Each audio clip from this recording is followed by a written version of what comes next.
বিসমিল্লাহির রহমানির রহিম। প্রিয় সাংবাদিক বন্ধুগণ, যারা এসেছেন আজকের আমাদের এই ব্রিফিং এ, সবাইকে ধন্যবাদ জানিয়ে শুরু করছি।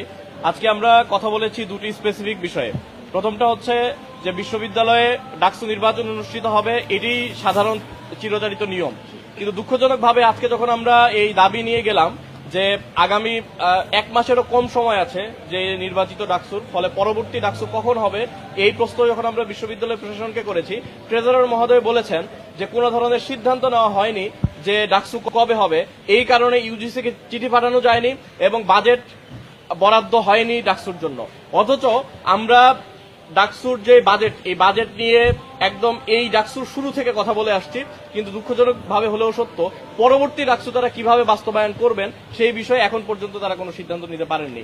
না বাজেটের ব্যাপারে, না কোনো ধরনের প্রশাসনিক সিদ্ধান্ত কবে ডাকসু হবে এবং কিভাবে হবে তার রোডম্যাপ দিয়ে। আমরা দুঃখজনকভাবে লক্ষ্য করেছি যে বিভিন্ন সময়ে যখনই যখন কোনো রাজনৈতিক সরকার ক্ষমতায় এসেছে, ডাকসুকে বন্ধ করে দেওয়ার পায় তারা করেছে। কারণ হচ্ছে যে ক্যাম্পাসে যদি শিক্ষার্থীদের মতামত প্রকাশের ন্যূনতম সুযোগ থাকে তাহলে সেটি তাদেরকে চাপে ফেলতে পারে। এই কারণে তারা রাজনৈতিক ভয়তাড়িত হয়ে তারা ডাকসুকে সবসময় বদ্ধ রাখতে চেয়েছে। আমরা ক্যাম্পাসগুলোতে 90-এর হাওয়ার পূর্বাভাস লক্ষ্য করছি। তারা সম্ভবত ডাকসুকে বন্ধ করে আগের মতো পরিকল্পনা করছে। কিন্তু আমরা জানাই দিতে চাই, আজকে আমরা যেমন দাবি তুলেছি, এই দাবি আমরা আদায় করেই ছাড়বো। আমরা বলতে চাই যে ডাকসু অবশ্যই বাস্তবায়ন করতে হবে, সেটা যেভাবে বাস্তবায়ন করবে সেটা প্রশাসনের ব্যাপার। ডাকসু শিক্ষার্থীদের অধিকার, আমরা শিক্ষার্থীদের সেই অধিকার বাস্তবায়ন করেই ছাড়বো। দ্বিতীয় যে বিষয়ে আমরা কথা বলেছি সেটি হচ্ছে শাহবাগ থানায় হামলা সহ এই ক্যাম্পাস এবং বাংলাদেশের সমস্ত ক্যাম্পাসে হামলার যে বিষয়, সেই বিষয়কে টেনে আমরা কথা বলেছি। আমরা দেখেছি শাহবাগ থানায় যে ব্যক্তি হামলা করেছে ঠিক সেই ব্যক্তি অন্যান্য হামলাগুলোর সাথে জড়িত ছিল। আমরা দেখেছি শহীদুল্লাহ হলে শিক্ষার্থীদের উপর কারা হামলা করেছে। এই হামলাগুলোর বিচার যদি প্রথমেই বিশ্ববিদ্যালয় প্রশাসন দ্রুততার সাথে করতে পারত, স্বচ্ছতার সাথে করতে পারত, তাহলে এই ধরনের কোনো ঘটনা ঘটতো না। তারা মব তৈরির যে কালচার এই ক্যাম্পাসে তৈরি করেছে, এই কালচারগুলো আর কন্টিনিউ হতো না। কিন্তু আমরা দেখলাম কি যে প্রায় 3, 4, 5 মাস পার হয়ে যাওয়ার পরও বিশ্ববিদ্যালয় প্রশাসন এই ধরনের কোনো সিদ্ধান্ত নিতে ব্যর্থ হয়েছে। তারা আমাদেরকে সর্বশেষ বলেছে রবি এবং সোমবারের ভেতরে তারা এই তদন্ত রিপোর্ট পেশ করবে, সবার সামনে জনসমক্ষে নিয়ে আসবে। যদি তারা এটা করতে ব্যর্থ হয় তাহলে আমরা আমাদের জায়গা থেকে কথা দিয়েছি যে আমরা এই তদন্ত রিপোর্ট বের করতে যে ধরনের পদক্ষেপ নেওয়া দরকার, কঠোর পদক্ষেপ নেওয়া দরকার, আমরা সেটি নিব।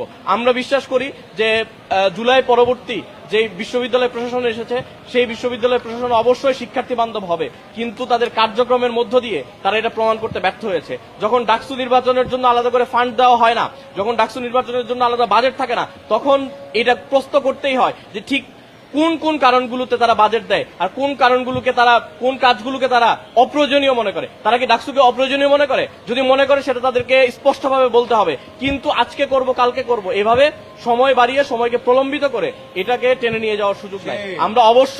আমরা একটা ডেডলাইনের উপর ভিত্তি করে আমরা আগাতে চাই। আমরা সেই কথাও বলে এসেছি। আমরা আশা করছি যে দ্রুত সময়ের ভেতরে ডাকসু কিভাবে বাস্তবায়িত হবে এই রোডম্যাপ আমাদের সামনে, আপনাদের সামনে এবং বিশ্ববিদ্যালয়ের শিক্ষার্থীদের সামনে তারা স্পষ্ট করবে। পাশাপাশি যারা সন্ত্রাসী হামলার সাথে জড়িত ছিল, যারা শাহবাগ থানায় মব তৈরি করে শিক্ষার্থী, নির্বাচিত প্রতিনিধি এবং সাংবাদিকদের উপর হামলা করেছে, তাদের বিরুদ্ধে তদন্ত যে রিপোর্ট, সেই রিপোর্ট প্রকাশ করবে এবং তাদের বিরুদ্ধে শাস্তিমূলক ব্যবস্থা নেবে। আজকে যারা উপস্থিত হয়েছেন সবাইকে ধন্যবাদ জানিয়ে আমরা শেষ করছি। ধন্যবাদ সবাইকে।